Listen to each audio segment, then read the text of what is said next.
We've taken the Ryan Waters Show and the Okanagan Sports Network on the road to catch up with Olympic silver medalist Kelsey Serwa. I guess that never gets old, does it? Olympic silver medalist? No, especially since it's only a month out. But how's life changed since coming back from Russia? It's been busy. I decided to take the rest of the season off just to rest my knee. I was pushing it as it was, competing at the Olympics and competing this year even. So yeah, I'm taking this time for me and to catch up with friends and family and to share this medal and share the experience with as many people that want to listen. Yeah. Take me through that race. I mean, when did you know that you'd finish 1 and 2 with Marielle? It was tight at the start of the race. All 4 girls were side by each coming into the first turn, and me and Marielle was just ahead and I was a little bit behind her, and we were going into the first turn and I saw her starting to shut the door, as we do with all of our competitors, right? And so I'm yelling, inside, inside, and she recognized my voice, realized it was me, gave me room to pass that gate clearly, and then we just went 1 and 2 all the way down to the bottom. And I don't think it was until we went over the finish jump and landed the finish jump that we knew that we were going to have it. But, you know, just to be safe, I always reach for the line just in case there's someone sneaking up behind. But yeah, it was one of the most magical experiences ever. Shut the door. What does that mean? Basically, so if you're in front and you feel someone behind you, you're going to ski as close to the next skate as possible to cut off their line. And then the person behind will either have to step over you, get to the outside, or they'll go through a panel and then be out of the race. Any thoughts?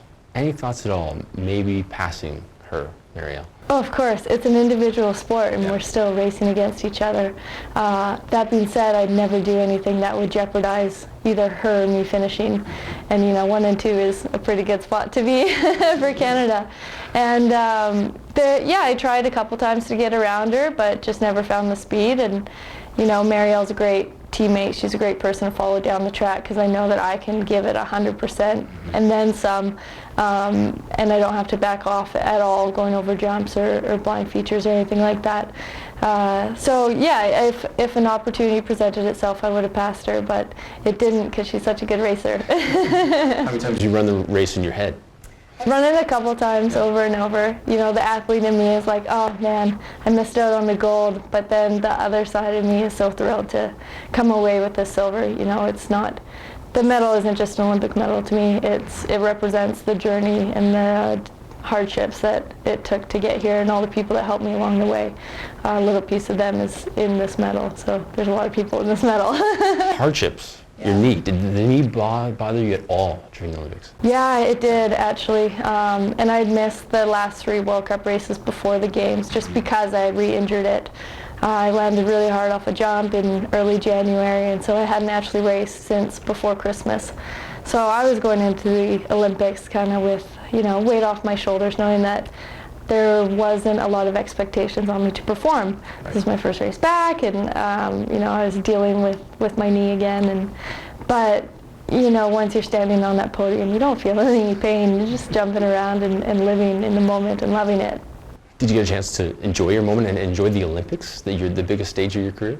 We didn't get a chance to, well, actually yes, we did a lot. I was going to say we didn't get a chance to enjoy it until after our competition, but I'd be lying if I said that because I was watching every event that I could.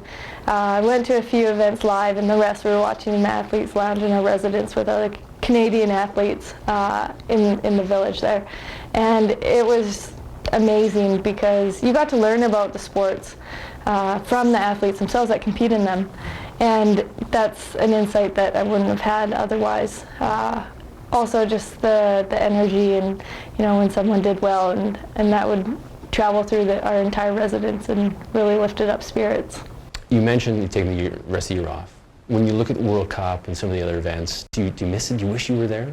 Of course I miss it. It's where my heart is, and every night that my teammates were racing, night here, daytime in Europe, of course, I'd wake up and be excited to check out the results. And you know, it was a battle for the girls at the end and battle for the guys too. It's definitely not easy, and I feel that it's hard because after the Olympics, even though our season continues, the hype isn't around anymore, so you get a little bit of a downswing in excitement. So for those guys to push through, and Marielle just came out with the overall World Cup title, so I mean it's great. And Georgia Simmerling was on the podium twice in the last 2 races, and that's amazing for her. And of course the boys had a hard time, couple injuries and along the way, but you know they'll get up and they fight and work just as hard next year, and yeah, Canada will be back on top. Now you are very busy with the KSER bursary fund, which helps high school athletes here in Kelowna reach their dreams. It's very nice that athletes give back and high-profile people give back. Why give back in this form? Christy Richards was actually my inspiration because she has the Supporting the Dream Legacy Fund, and I wanted to do something too that gave back to my community. And when I graduated high school in 2007, I applied to every bursary there was in Cobbs and whatnot, but I wasn't eligible because I wasn't considered a full-time student because I was away racing so much of the time, and I had to do my classes through correspondence and distance education and whatnot. But I didn't feel it was fair that I got penalized because I had to be creative with how I got my courses in. So this bursary takes the fact that whether you're a full-time student or not, it takes it out of the equation. So as long as you're excelling in both academics and athletics, and there's a need for that money and towards equipment or school or whichever, then you'll be eligible for this bursary. Right now we're just in the preliminary stages of raising funds.